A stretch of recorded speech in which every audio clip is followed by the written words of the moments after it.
Sabi sa biruan, kapag may biglang sumakit na parte ng ating katawan, ayan, kaka-cellphone mo yan. Pero totoo nga kayang ang sobrang paggamit ng ating cellphone, posibleng pagmula ng sakit, lalo na sa mga bata?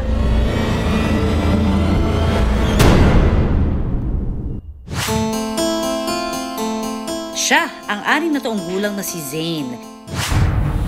Nakuhanan ng video ang tila pagbabago sa kanyang mga kilos habang abala sa paggamit ng cellphone. Eye twitching o yung kumikibot ng mga mata. Hindi mapigilang paggalaw ng leeg at balikat.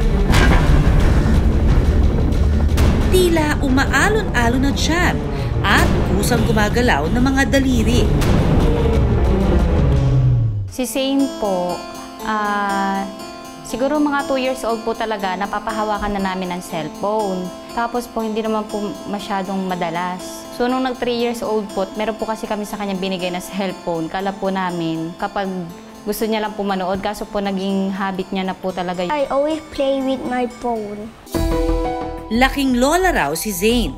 Si mama po busy sa gawaing bahay. Pinapahiram po siya ni mama ng cellphone. Since pandemic po, doon po siya totally na tutok sa cellphone. Umaga pa lang po nanonood na siya, lunch, tsaka po hanggang gabi. May time po talaga na madaling araw na po nakakatulog, mga 1 a.m.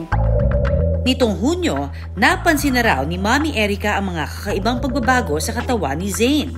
Napansin ko po, pasinok-sirok tapos yung tiyan po gumagalaw. Tinanong ko po siya kung masakit po ba yung yung tiyan niya. Wala naman daw po. Tapos kala ko po mannerism lang. Yung kapatid ko po siguro napansin na may ibang movement si Zane. So binidyohan niya po and sinend niya sa akin. So na-alarm po ako. Hinala ni Mami Erica, nakuha ito ng anak mula sa labis na pagtutok sa cellphone. Kaya minabuti niya munang ipagbawal ang paghawak ng cellphone. Sumailalim din siya sa electroencephalogram o EEG para matukoy ang kanyang kondisyon. Ang electroencephalogram o EEG procedure na ginawa kay Zane ay isang painless test kung saan inire-record ang mga activity ng ating utak. Dito, may ikinakabit na maliliit na sensor sa ulo ng pasyente na pumipick up ng electric signals mula po sa utak. May kaugnayan nga kaya ang kondisyon ni Zane sa labis na paggamit ng gadget? Abangan! Halos 2 buwan nang walang cellphone si Zane. Kapag gustong manood sa TV na lamang daw siya pinapayagan at sa limitadong oras lamang. Sa ngayon, hindi na raw niya napapansin ang mga sintomas ng bata. Wala rin kaming nakuha ng kakaibang paggalaw sa kanyang katawan. Tingin ko po nakatulong din po yung pag-stop po agad ng cellphone. Talagang iyon po talaga, feeling ko cellphone po talaga. Doon niya po nakuha. Yung mga bata kasi, yung pinaka-common na alam natin na seizure ay yung convulsion.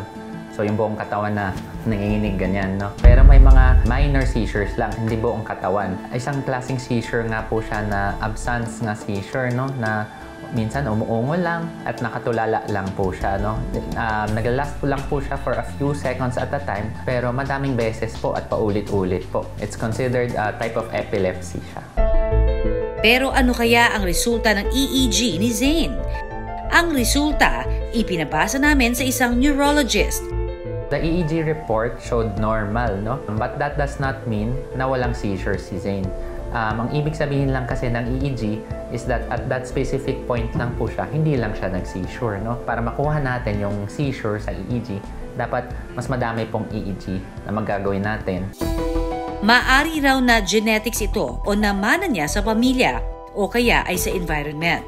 Pag 7 years old po kasi, mas madalas po nagkaka-seizures po siya sa age na ganyan.